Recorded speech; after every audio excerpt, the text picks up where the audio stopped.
Nosso assunto agora é economia. A ata da última reunião do Copom piorou a percepção fiscal do país. As declarações também dúbias do presidente Lula e a falta de sinalização concreta sobre uma nova regra para substituir o teto de gastos estão elevando os riscos de aceleração da inflação, que pode manter os juros altos por mais tempo. Para falar sobre essas questões, a polêmica envolvendo a autonomia do Banco Central também, a gente recebe, gentilmente nos atende, ex-presidente do Banco Central, ex-ministro da Fazenda, Henrique Meirelles. Ministro, mais uma vez, muito obrigado. Obrigado por estar aqui conosco na programação da Jovem Pan. Bem-vindo sempre. Obrigado, é uma satisfação enorme estarmos aqui e conversarmos um pouco sobre essa controvérsia desnecessária, né, que o governo está criando aí em relação ao Banco Central. Pois é, o Banco Central está fazendo um trabalho adequado, correto. De fato, a inflação está elevada, ele precisa combater a inflação e tem que tomar as medidas adequadas. E no momento em que há questionamento sobre taxa de juros, gerando muita insegurança na economia, etc., é importante que o Banco Central sinalize fortemente, precisamente como tem feito, de que não hesitará em combater a inflação e manter a taxa de juros onde for necessário. Pois é, ministro, a gente tem que fazer que avaliação desse entrave, desse bate-boca entre Lula e o Banco Central? É uma questão mais política, porque lá o presidente do Banco Central é um indicado ainda do governo de Jair Bolsonaro, ou é uma questão técnica? Porque a autonomia do Banco Central, pelo visto, o Congresso não vai apoiar qualquer alteração, é inegociável, não é? Olha, são duas coisas diferentes. Não é uma controvérsia dos dois lados. O Banco Central simplesmente está fazendo o trabalho dele, normal, não está polemizando com o governo, não está respondendo ao governo, não está discutindo com o governo. O Banco Central simplesmente está fazendo o trabalho dele e colocando a taxa de juros no local adequado, no nível adequado, exatamente para combater a inflação, que é a sua função, a sua missão legal. Né? Nada mais do que isso. Evidentemente, o presidente gostaria de ter um crescimento acelerado esse ano e etc. E no momento em que o Banco Central, inclusive, está fazendo uma política de controlar a inflação, isso é uma coisa de que é clássica. Isto é, no momento em que qualquer Banco Central no mundo inteiro tem que controlar a inflação, como está, por exemplo, fazendo o Banco Central americano agora, no primeiro momento, o risco existe sim da economia diminuir um pouco o ritmo de atividades, que é exatamente quando se faz para controlar a inflação, só que controlando-se a inflação, a economia aí cresce mais a um ritmo mais elevado e mais sustentável. O Banco Central está fazendo isso. O presidente não entende assim, ele entende que o Banco Central deveria também seguir as opiniões daqueles economistas que prevaleceram muito, inclusive no governo da Dilma, que propõe baixar a taxa de juros, deixar a inflação subir, porque isso é bom para a economia, e vamos que vamos. Não é verdade, isso não funciona em lugar nenhum. E o presidente também possa, talvez tenha alguma preocupação com essa ideia do presidente do Banco Central ter sido nomeado pelo governo anterior, não sei. Isso não está muito claro. O que ele está discutindo objetivamente é a questão da taxa de juros. Agora usa palavras fortes, o presidente do Banco Central está traindo o governo, etc. E aí tem uma conotação totalmente política, né?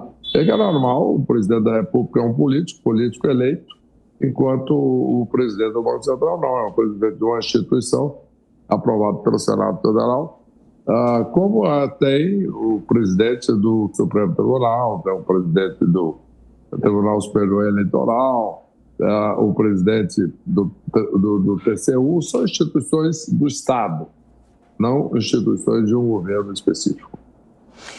Lula chamou Roberto Campos Neto de aquele cidadão. O presidente do Banco Central, qual a avaliação do senhor com relação a ele? Ele deve se sustentar no cargo até 2024? Olha, ele está fazendo um trabalho correto. Portanto, o presidente, como todo político, não gosta de juro elevado, etc. Mas o presidente do Banco Central está fazendo o trabalho correto e normalmente deveria seguir até 2024, quando é o final do mandato dele. O presidente da República está falando em exercer uma cláusula legal e solicitar ao Senado a retirada do presidente do Banco Central. Só que isso seria uma contradição enorme, porque essa cláusula legal, ela permite que se questione o mandato do presidente do Banco Central se ele não cumprir a meta de inflação, isso é, se a inflação estiver elevada, isso é, não tiver subido os juros suficientes. Mas teve muitos problemas, então é justificável que a inflação no Brasil tenha ficado mais de 2 anos acima da meta. Mas o presidente vai argumentar que o presidente do Banco Central não subiu os juros suficientes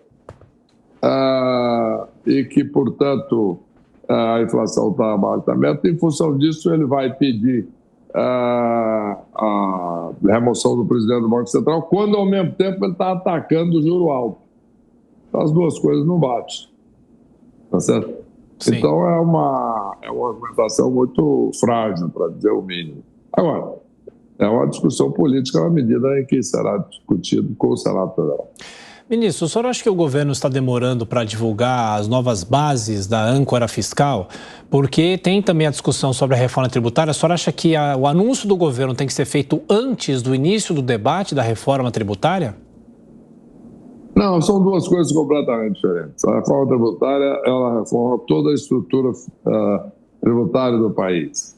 Ela altera o ICMS, altera o ISS, o IPI, o PIS/COFINS e etc. A finalidade da reforma tributária é simplificar a tributação, aumentar a produtividade da economia. A âncora fiscal é outra coisa. A âncora fiscal visa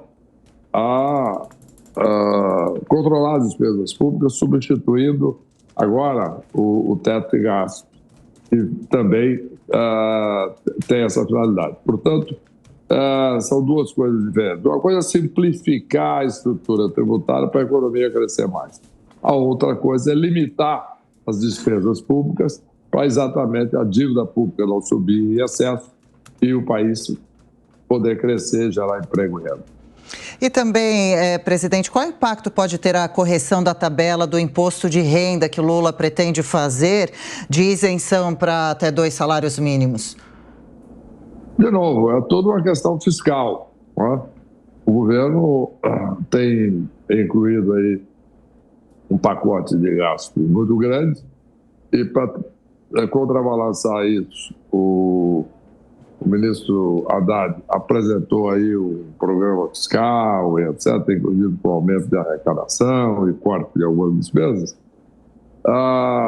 Só que isso aí nós iríamos adicionar uma medida política, beneficiando aquele que ganha menos, etc., tudo bem, só que vai adicionar um problema fiscal do país, que já é grave, que é uma das razões que está mantendo a taxa de juros elevada. Inclusive, está muito claro isso na ata do Banco Central divulgada hoje, que mostra claramente que as incertezas fiscais e essa questão da subida da dívida é uma das razões de não poder cortar a taxa de juros. Ministro, o senhor acha que há espaço para, nesse ano ainda, o Copom começar a anunciar a redução da taxa básica de juros? Claro que tem toda a interferência, a consequência ainda da guerra na Ucrânia em relação à inflação, as pressões inflacionárias aqui também. De que maneira é possível esperar essa curva começar a cair? Olha, para começar, tinha que eliminar a polêmica do Banco Central. O governo tinha que esquecer o Banco Central. Tá?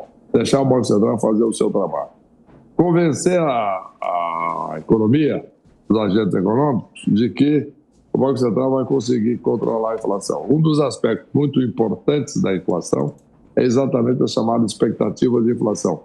Quanto que cada pessoa que está formando preço, tá? Seja o padeiro lá do interior, seja a grande empresa fabricante de automóvel, etc., todos esses são formadores de preço, precisam acreditar que a inflação vai ser controlada, com isso já controla um pouco o preço e isso facilita a queda de juros. Portanto,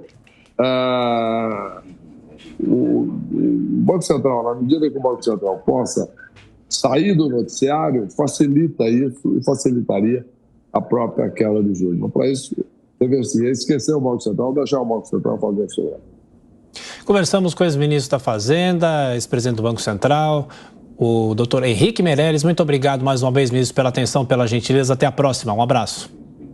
Um abraço, até a próxima. Um bom trabalho para vocês. Até, obrigada.